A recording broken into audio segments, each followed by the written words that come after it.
आज से करोड़ों साल पहले जब इंसान का कोई अस्तित्व ही नहीं था, तब इस धरती पर डायनासोर्स का राज हुआ करता था। उन्होंने करोड़ों सालों तक धरती पर राज किया, लेकिन तकरीबन 65 मिलियन साल पहले एक विशाल एस्टेरॉयड पृथ्वी से टकराया, जिसने डायनासोर्स का अस्तित्व पृथ्वी से पूरी तरह से मिटा दिया। और आज इस फिल्म की कहानी कुछ इसी घटना पर आधारित है। तो कहानी की शुरुआत होती है और हमें बताया जाता है कि ये दुनिया अनंत है, इसका कोई अंत नहीं, ये बहुत बड़ी है और बिल्कुल हमारी ही पृथ्वी की तरह एक और प्लेनेट है जिसका नाम है सोमरस। उनकी बिल्कुल हमारी ही जैसी दुनिया थी और वो काफी एडवांस्ड टेक्नोलॉजी के मालिक थे।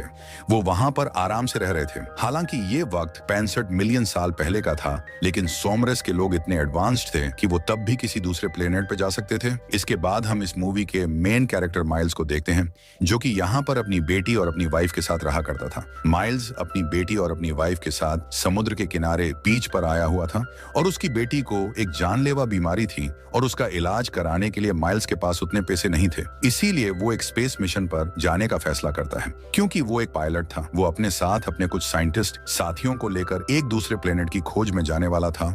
उसका ये मिशन 2 साल का था और इस मिशन से उसे जो पैसे मिलेंगे उससे वो अपनी बेटी का इलाज कराएगा। उसे अपनी बेटी के लिए ऐसा करना ही था, क्योंकि उसके पास दूसरा और कोई रास्ता भी तो नहीं था। उसकी बेटी उसे कहती है कि डैड, मैं आपके वापस आने का इंतजार करूंगी, मुझे पता है आप अपना काम अच्छे से पूरा कर लेंगे। और इसके बाद माइल्स अपने सफर पर निकल जाता है, जिसके बाद हमें 2 साल बाद का समय दिखाया जाता है, जहां पर हमें फिर से माइल्स के उस स्पेस शिप को दिखाया जाता है। ये लोग अपनी मंजिल पर पहुंचने ही वाले होते हैं कि तभी कुछ छोटे छोटे एस्टेरॉयड के मलबे आकर इनके स्पेसशिप से टकराने लगते हैं। वो टुकड़े स्पेसशिप पर इतनी जोर से लगते हैं कि स्पेसशिप बुरी तरह से कांपने लगता है। इस सारी हलचल में माइल्स की अपने स्लीपिंग चैम्बर में आंख खुल जाती है और अब वो बाहर निकलकर अपने शिप को कंट्रोल करता है, क्योंकि बाकी के सभी लोग अपने स्लीपिंग चेम्बर्स में गहरी नींद में सो रहे थे और ये शिप ऑटो पायलट मोड पर खुद चल रहा था। उन छोटे पत्थर के टुकड़ों की रफ्तार काफी ज्यादा थी, जिस वजह से स्पेसशिप काफी डैमेज हो जाता है। इन सारे हालातों को देखते हुए माइल्स फैसला करता है कि मैं स्पेसशिप को पास के ही किसी प्लेनेट पर लैंड कराऊंगा। लेकिन अब जैसे ही वो उस प्लेनेट की ऑर्बिट में आता है तो तेज रफ्तार की वजह से उसे कुछ भी दिखाई नहीं देता और ये स्पेसशिप एक काफी बड़ी सी चट्टान से जाकर टकरा जाता है। इससे स्पेसशिप को एक बड़ा झटका लगता है, जिससे अंदर के सभी चैम्बर्स तबाह और बर्बाद हो जाते हैं। सब कुछ बर्बाद हो चुका था, यहाँ तक कि माइल्स की हालत भी काफी खराब हो चुकी थी। इसके बाद वो चेक करने के लिए आता है कि क्या कोई जिंदा बचा है, लेकिन जब वो बाहर आकर देखता है तो वो पाता है कि सारे के सारे चैम्बर्स बर्बाद हो चुके हैं, जिसमें मौजूद सभी लोग मर चुके थे। लेकिन तसल्ली की बात यह थी कि यह प्लेनेट इंसानों के रहने के लिए एकदम ठीक था, क्योंकि यहाँ पीने के लिए पानी, खाने के लिए पत्ते और ऑक्सीजन भी है जिसमें सांस लिया जा सकता है। लेकिन उसे ये अंदाजा बिल्कुल नहीं था कि अगर इस प्लेनेट पर जिंदगी है तो यहाँ और भी खतरनाक क्रीचर हो सकते हैं। और जिस प्लेनेट पर माइल्स लैंड हुआ था, ये कोई और प्लेनेट नहीं बल्कि आज से 65 मिलियन साल पहले की हमारी पृथ्वी थी, जब इंसान पृथ्वी पर पैदा भी नहीं हुए थे। यहाँ पर सिर्फ बड़े मॉन्स्टर्स का राज हुआ करता था। इसके बाद माइल्स अपनी जानकारी अपने बेस में देता है और उनके साथ जो हुआ वो भी बताता है। उसे याद आता है कि हमारी इस स्पेसशिप में 2 छोटी स्पेसशिप भी थी जो कि इमरजेंसी में काम आती थी, लेकिन उसे अंदाजा नहीं था कि वो कहाँ गिरी है। और क्योंकि वो शिप काफी मजबूत थी तो माइल्स फैसला करता है कि वो उन्हें ढूंढेगा और कैसे भी करके अपने प्लेनेट पर वापस जाएगा। अब उसे यहाँ पर खाने पीने के लिए कुछ भी नहीं मिल रहा था और हालात काफी मुश्किल थे। एक बार तो माइल्स खुद को मारने का भी डिसाइड करता है, लेकिन जब उसे अपनी बेटी की याद आती है तो वो रुक जाता है। वो उसकी तस्वीरें देखकर उसे याद करने लगता है। इसके बाद उसे सिग्नल मिलता है कि उन सभी चैम्बर्स में से एक चैम्बर में से आवाज आ रही है। जब माइल्स वहां पर चेक करने के लिए जाता है कि क्या सच में अभी भी कोई जिंदा है, तो थोड़ी देर ढूंढने के बाद माइल्स को वो चैम्बर मिल जाता है। उसके अंदर एक छोटी बच्ची थी और वो उसकी बेटी की ही उम्र की थी। वो उसे अपने साथ ले जाता है और जब उसे होश आता है तो वो उससे पूछता है कि तुम कहां से हो और तुम कौन हो, तुम्हारे सारे ग्रुप का क्या प्लान था। वो लड़की बोलती तो है, लेकिन माइल्स को कुछ समझ नहीं आता, क्योंकि उस लड़की की लैंग्वेज अलग थी। इसलिए वो समझ नहीं पाता कि लड़की क्या कह रही है और किस भाषा में बात कर रही है। माइल्स को चैम्बर में इस लड़की की डायरी भी मिली थी, जिसे पढ़ने के बाद उसे समझ आता है कि इस लड़की का नाम कोआ है। अब अगली सुबह माइल्स इस प्लेनेट को बारीकी से जांचने के लिए यहाँ छानबीन करने के लिए घूमने चला जाता है। और साथ ही वो अपने स्पेसशिप को भी ढूंढ रहा था। यहाँ पर उसे काफी सारे वोल्केनो मिलते हैं जो कि बार बार इरप्ट हो रहे थे और यहाँ पर एक डायनासोर का कंकाल भी पड़ा था। इसके बाद माइल्स अपना हाई टेक्नोलॉजी जीपीएस निकालता है जो कि किसी भी चीज को ढूंढने का काम किया करता है, जिससे माइल्स को पता लग जाता है कि उसका छोटा स्पेसशिप यहाँ से 15 किलोमीटर की दूरी पर एक पहाड़ पे क्रैश हुआ था। अब वो आगे देखने के लिए जैसे ही झांकता है तो एक डायनासोर का एक छोटा बच्चा उस पर हमला कर देता है। लेकिन माइल्स की किस्मत अच्छी थी कि उसके पास एक इलेक्ट्रिक गन थी। वो उस डायनासोर के बच्चे को खुद से दूर करके उसे मार देता है और अपनी जान बचाकर उस बच्ची के पास आ जाता है। वो उसे इस सब के बारे में बताता है और कहता है कि हमें जल्द से जल्द ब्रिज का रास्ता पार करके वहां पर पहुंचना होगा ताकि हम यहाँ से निकल सके। माइल्स की बात सुनकर कोवा उससे कहती है कि हम जिन चैम्बर्स में आए थे उसमें मेरे पेरेंट्स भी थे और उन्हें लिए बगैर मैं कहीं नहीं जाऊंगी। लेकिन माइल्स जानता था कि वो सारे चैम्बर्स तबाह हो चुके हैं।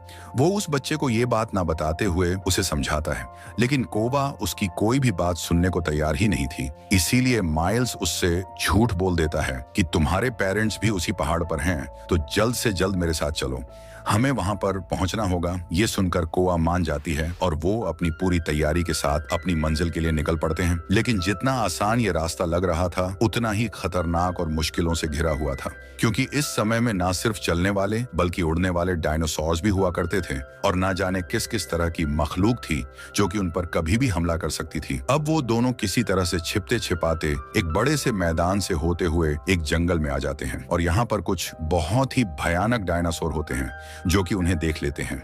वो सब उन पर हमला करने लगते हैं। अब माइल्स अपनी इलेक्ट्रिक गन निकालकर उन पर शूट करता है और वो अपना और कोवा का बचाव कर रहा था। खैर वो लोग किसी तरह से यहाँ से बचकर आगे जाते हैं जहाँ पर उन्हें एक नदी मिलती है। वो यहाँ अपना हाथ मुंह धोकर थोड़ा आराम करते हैं, जिसके बाद माइल्स एक पेड़ पर चढ़ता है और अपना जीपीएस निकालकर पता करता है कि अब उनका स्पेसशिप कितनी दूरी पर रह गया है। लेकिन तभी अचानक से टहनी टूट जाती है और माइल्स जोर से जमीन पर आकर गिरता है, जिससे उसका एक हाथ डिसलोकेट हो जाता है और उसे काफी दर्द हो रहा था। उस टहनी के टूटने की आवाज सुनकर यहाँ पर कुछ भयानक डायनासोर्स आने लगते हैं। अब वो माइल्स को जैसे ही मारने के लिए आते हैं कि माइल्स के पास कुछ बॉम्ब्स होते हैं जिन्हें वो उन डायनासोर्स के ऊपर ब्लास्ट करता है, जिनसे वो मरने लगते हैं।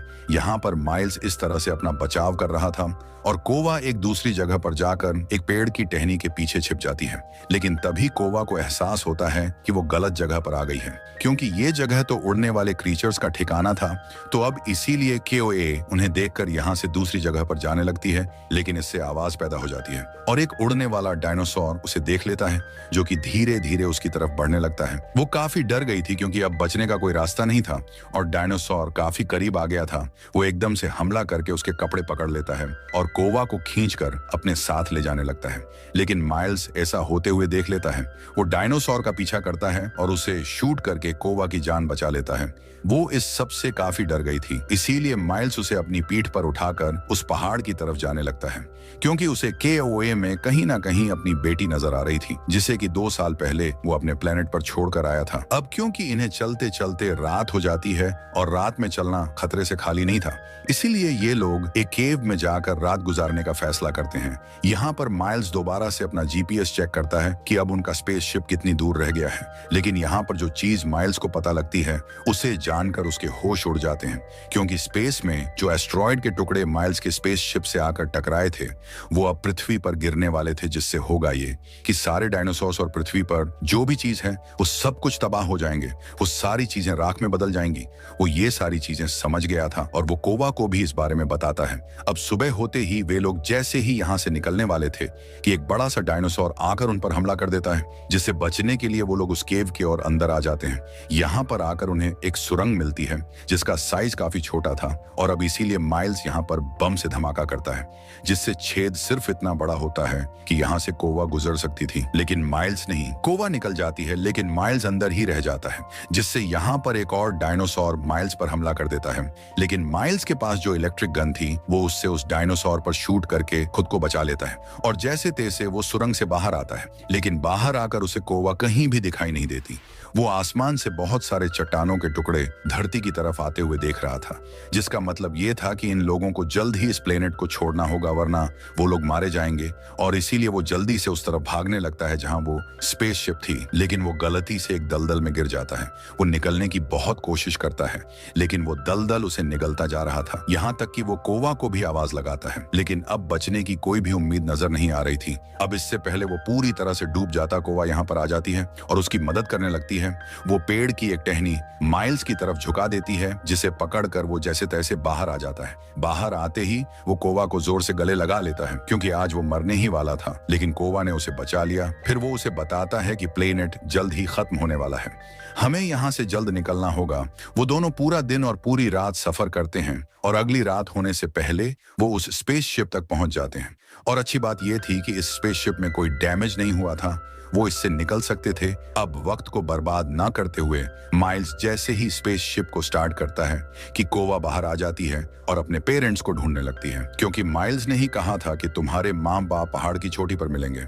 लेकिन जल्द ही उसे समझ आ जाता है कि माइल्स ने उससे झूठ कहा था, क्योंकि उस हादसे में सभी चैम्बर्स बर्बाद हो गए थे, जिसमें कोवा के मॉम डैड भी मारे गए। अब माइल्स उस बच्ची को शांत करने की कोशिश करता है, लेकिन वो काफी नाराज थी, इसलिए माइल्स उसे सच बता देता है कि तुम्हारे मॉम डैड मारे जा चुके हैं। माइल्स उससे माफी मांगता है और कहता है कि मैंने ये सब तुम्हारी और अपनी जान बचाने के लिए किया, और अब हमें भी यहाँ से जल्द निकलना चाहिए, क्योंकि ये प्लेनेट खत्म होने वाला है। अब यहाँ पर कोवा काफी रो रही थी, इसीलिए माइल्स उसे शांत करने के लिए अपनी बेटी की फोटो दिखाता है और कहता है कि मैं इस मिशन पर इसीलिए आया ताकि इससे मिले पैसों से मैं अपनी बेटी का इलाज करा सकूं। उसे एक जानलेवा बीमारी है और अगर अब मैं टाइम पर ना पहुंच सका तो वो मर जाएगी। माइल्स कोवा को भी अपनी बेटी की तरह समझ रहा था और वो उसकी भी जान किसी भी तरह से बचाना चाहता था। कोवा उसकी बातें सुनकर इमोशनल हो जाती है और उसके गले लगकर रोने लगती है, और अब इसके बाद वो स्पेसशिप में जाकर बैठ जाते हैं। लेकिन इससे पहले वो यहाँ से निकल पाते हैं, उन चट्टानों का हमला हो जाता है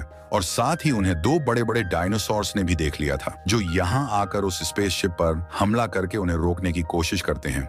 माइल्स ये बात जानता था कि अगर हम यहीं पर रुके रहे तो ये डायनासोर्स हम पे हमला करके हम दोनों को ही मार देंगे, इसलिए वो स्पेसशिप से बाहर जाकर डायनासोर्स का ध्यान अपनी तरफ करता है ताकि कोवा की जान बच सके।